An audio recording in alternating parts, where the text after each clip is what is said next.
ሰበር ዜና የአሜሪካ ጦር ዘመናዊ ሄሊኮፕተር በኢራን ተመቶ በመከስከሱ ምክንያት በኢራን ላይ ጥቃት መፈጸሙን አስታውቋል። የኢራን እስላማዊ አብዮታዊ ዘብም በዮርዳኖስ የሚገኘውን የአሜሪካ ጦር ሰፈር ላይ ጥቃት መፈጸሙን አስታውቋል። ሁለቱም ሀገራት ባልታሰበ ሁኔታ በቀጥታ ወደ ግጭት ገብተዋል። ሁሉንም በዝርዝር ትሰማላችሁ። ሰላም ጤና ይስጥልኝ ውድ ተመልካቾቻችን፣ የሰዓቱን የተመራረጡ አጫጭር ሰበር ዜናዎችን ይዤ ቀርቤያለሁ።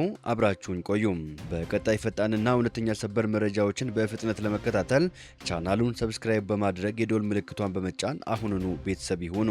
ይህንን ቪዲዮ ደግሞ ላይክ በማድረግ ጀምሩ። ቤተሰብነታችሁንም አጠናክሩ። አሁን ዜናዎቹን በዝርዝር ወደ እናንተ አደርሳለሁ። እስከ ቪዲዮ መጨረሻ አብራችሁን ቆዩ።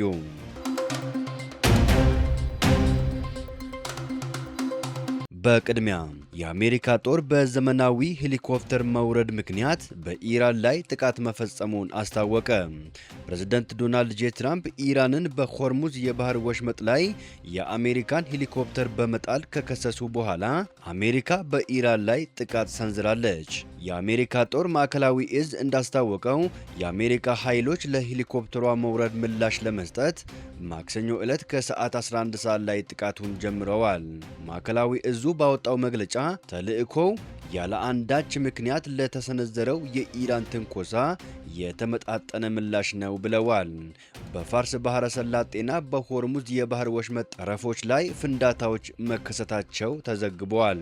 ሴንትኮም እንደገለጸው የወደቀችው የአሜሪካ አፓቼ ሄሊኮፕተር ሁለት የበረራ አባላት በአሜሪካ የባህር ላይ ድሮን ሊታደጉ ችለዋል። የአሜሪካ ጦር መሰል የባህር ላይ ድሮን በዚህ አይነት ኦፕሬሽን ላይ ጥቅም ላይ ማዋሉን በይፋ ሲያረጋግጥ ይህ ለመጀመሪያ ጊዜ ነው። ትራምፕ በትሩ ሶሻል ገጻቸው ላይ ሁለት ፓይሌቶች የነበሩ ሲሆን ሁለቱም ደህናና ምንም ጉዳት አልደረሰባቸውም ሲሉ ጽፈዋል። ይህ በእንዲህ እንዳለ አሜሪካ ለዚህ ጥቃት የግድ ምላሽ መስጠት አለባት በማለት ተናግረው ነበር። እንደ አሜሪካ ባለስልጣናት ገለጻ ኢራን ጥቃቱን ለመሰንዘር ድሮን ተጠቅማለች። ነገር ግን የኢራኑ ድሮን ሄሊኮፕተሯን ሆን ብሎ ማጥቃቱ ግልጽ እንዳልሆነ ስማቸው ያልተጠቀሰ አንድ የአሜሪካ ባለስልጣን የቢቢሲ የአሜሪካ አጋር ለሆነው ለሲቢኤስ ኒውስ ተናግረዋል።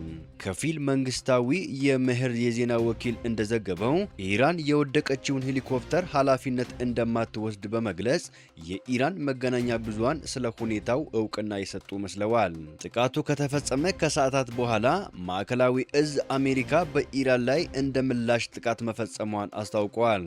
ጥቃቱን ያለ አንዳች ምክንያት ለተሰነዘረው የኢራን ትንኮሳ የተመጣጠነ ምላሽ ሲል ጠርተውታል። አክሲዮስ የተባለው የአሜሪካ የዜና ድረገጽ እንደዘገበው አዲሶቹ ጥቃቶች ትኩረታቸውን ያደረጉት በኢራን መከላከያና ራዳር ስርዓቶች ላይ ነው።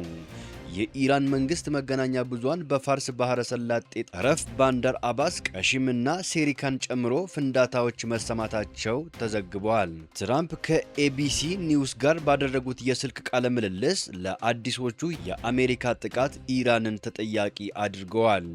ይህ ትናንት ምሽት በሄሊኮፕተራችን ላይ ላደረጉት ነገር ምላሽ ነው።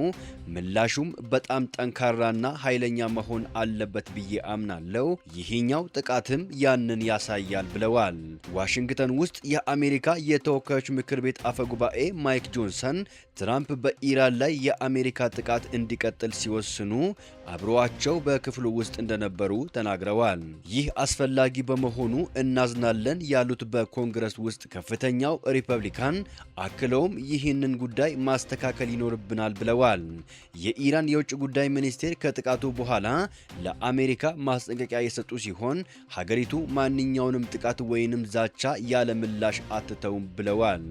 የኢራን የውጭ ጉዳይ ሚኒስቴር አባስ አራግቼ በኤክስ ገጻቸው ላይ በጦር ሜዳ ሽንፈት ቢገጥማትም አሜሪካ የእኛን ቁርጠኝነት ለመፈተሽ መርጣለች ሲሉ ጽፈዋል።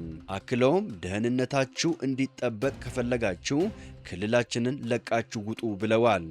አሜሪካ በኢራን ላይ ወታደራዊ እርምጃ ልትወስድ የሚችልበት ሁኔታ የተፈጠረው የእስራኤል ኃይሎች ማክሰኞ ዕለት በደቡባዊ ሊባኖስ ላይ ጥቃት በፈጸሙበት ወቅት ነው።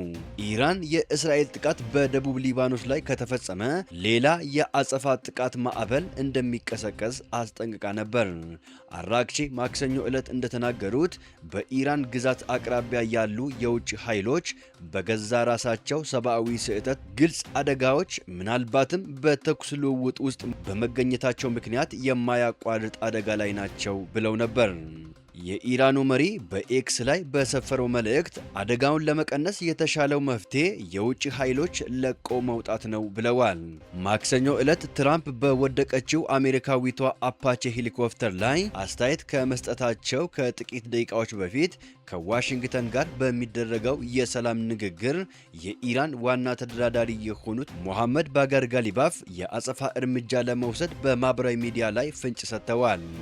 እኛ የዲፕሎማሲ ቋንቋን እንመርጣለን፣ ነገር ግን ሌሎች ቋንቋዎችንም የበለጠ አቀላጥፈን እንናገራለን። ቃላቸውን ካፈረሱ እኛም በተሻለ ሁኔታ ወደምንናገረው ቋንቋ እንቀይራለን። የጫናችሁትን ፈረስ ትጋልባላችሁ ሲሉ ጽፈዋል።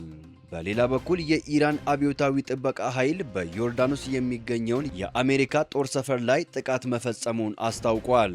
የኢራን እስላማዊ አብዮታዊ ጥበቃ ኃይል ቃል አቀባይ እንደገለጹት የድርጅቱ የሚሳኤልና የተጠባባቂ ኃይሎች በዮርዳኖስ በሚገኝ የአሜሪካ ወታደራዊ ጦር ሰፈር ላይ የሚሳኤል ናዳ መተኮሱን ተናግረዋል። በመግለጫው መሰረት ይህ ጥቃት የተፈጸመው የአሜሪካ አየር ኃይል በሀገሪቱ ደቡባዊ ክፍል በፈጸመው የቦምብ ድብደባ ማግስት በአካባቢው ለተሰማራው የአሜሪካ ጦር ኃይል ኢራን ከምትሰጠው አጠቃላይ ምላሽ አካል ተደርጎ ነው የተገለጸው። ውድ ተመልካቾቻችን የሰዓቱን የተመረጡ ሰበር ዜናዎች ወደ እናንተ ያደረስኳቸው ናቸው። ከሰዓታት በኋላ በሌላ ሰበር ዜናዎች እስከምንገናኝ በያላችሁበት የዓለም ዳርቻ ቸር ቆዩልን።